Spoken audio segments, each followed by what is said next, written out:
The world of sports has been shaken. Less than 100 days before the start of the 2026 World Cup, one of Asia's strongest teams, Iran, has officially announced its withdrawal from the tournament. The reason was an unprecedented military conflict and direct security threats that have cast doubt on the hosting of the largest championship in history. It all began with a statement by US President Donald Trump on Truth Social. He explicitly said that Iran's participation was not appropriate for their own safety. These words were perceived as an admission that the US cannot or will not guarantee protection for Iranian footballers on its territory. But the roots of the crisis go back to February 28, 2026. On that day, the US and Israel launched a large-scale operation that changed the Middle East forever. 900 airstrikes in the first 12 hours. The goal was clearly stated: to destroy Iran's nuclear and missile industries. The strikes hit the very heart of the country. The capital descended into chaos, and the consequences of the operation were catastrophic. Iran responded with hundreds of drones and ballistic missiles, attacking US bases across the region, from Bahrain to Saudi Arabia.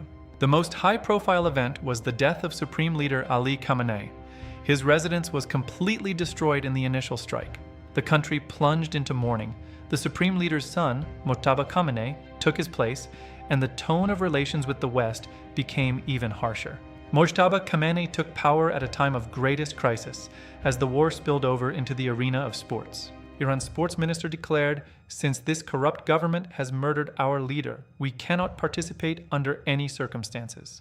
However, the national team itself, known as Team Melli, protested. The players stated that no one has the right to exclude them from the tournament. The footballers insisted if anyone should be excluded, it is the host nation that openly admits its inability to provide security. FIFA President Gianni Infantino found himself between two fires. On one side was Trump, on the other, the rules of fair play and international obligations. At a meeting with the president, Infantino tried to get guarantees, but Trump stood his ground. Iran has no place at the World Cup. FIFA has begun an emergency search for a replacement. The list of candidates includes Iraq and the UAE, but the legitimacy of such a decision is causing huge controversy. The irony is that Iran has already invested millions in preparation.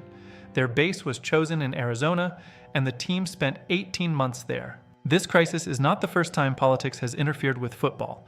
The history of World Cups is full of high-profile walkouts and boycotts. In 1934, defending champions Uruguay refused to go to Italy to protest the lack of European participation in their tournament 4 years earlier. In 1938, Argentina and Uruguay again missed the tournament, outraged that it was being held in Europe for the second time in a row. India's legendary withdrawal in 1950 was long attributed to a ban on playing barefoot, though the true reasons lay in travel costs and team selection. 1966, the entire African continent declared a boycott, demanding a fair distribution of slots for participation in the championship. In 1974, the Soviet Union refused to play in Chile's national stadium following Pinochet's military coup. This led to disqualification. For 20 years, South Africa was banished from world football because of apartheid policies. Sport became a weapon against discrimination. More recently, in 2022 and 2026, Russia was excluded from qualifying cycles due to the conflict in Ukraine. The distance between politics and the pitch has been reduced to a minimum. But the 2026 crisis is unique. For the first time in history, a direct military conflict has arisen between a participant and the host country right before the start. Group G, where Iran was supposed to play, is now in chaos. Matches in California and Seattle require an urgent review of scheduling and logistics. The issue of safety has become central. If the host cannot guarantee protection, can the tournament be considered legitimate? Iranian officials recall an incident at the Asian Cup where players sought humanitarian visas. They fear mass defections amidst the war.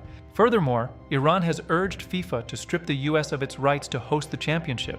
This demand has been supported by some of Tehran's allies. The world sports community is divided. Some demand peace, others harsh sanctions against aggressors. Football has become a mirror of global instability. The withdrawal will cost Iran dearly. FIFA is threatening a €250,000 fine and a ban from future tournaments. But for Tehran, it's no longer about the money. For fans, it is a tragedy. Thousands who dreamed of seeing their team in America have been left with nothing due to politicians' decisions. What lies ahead for the championship? Can FIFA preserve the festive spirit as the shadow of a major war hangs over the stadiums? President Trump continues to insist on his course. His America First policy is now directly dictating terms in world football. This incident raises a fundamental question. Does football belong to the fans, or has it finally become a tool of foreign policy? The standoff between Washington and Tehran has moved beyond diplomacy and even the battlefield. Now it threatens the very existence of global football unity. Many experts fear that the 2026 World Cup will mark the beginning of the end for the concept of sport being above politics. The precedent has been set, and its irreversibility is frightening. For an entire generation of Iranian players, this was the chance of a lifetime. A chance that was derailed by orders and missiles long before the first whistle. In a world where Trump prioritizes safety over diplomacy and Iran chooses isolation over play, only one participant loses: football. The 2026 World Cup has already made history, not as a festival of sport, but as the field of the loudest political battle of modern times. What do you think?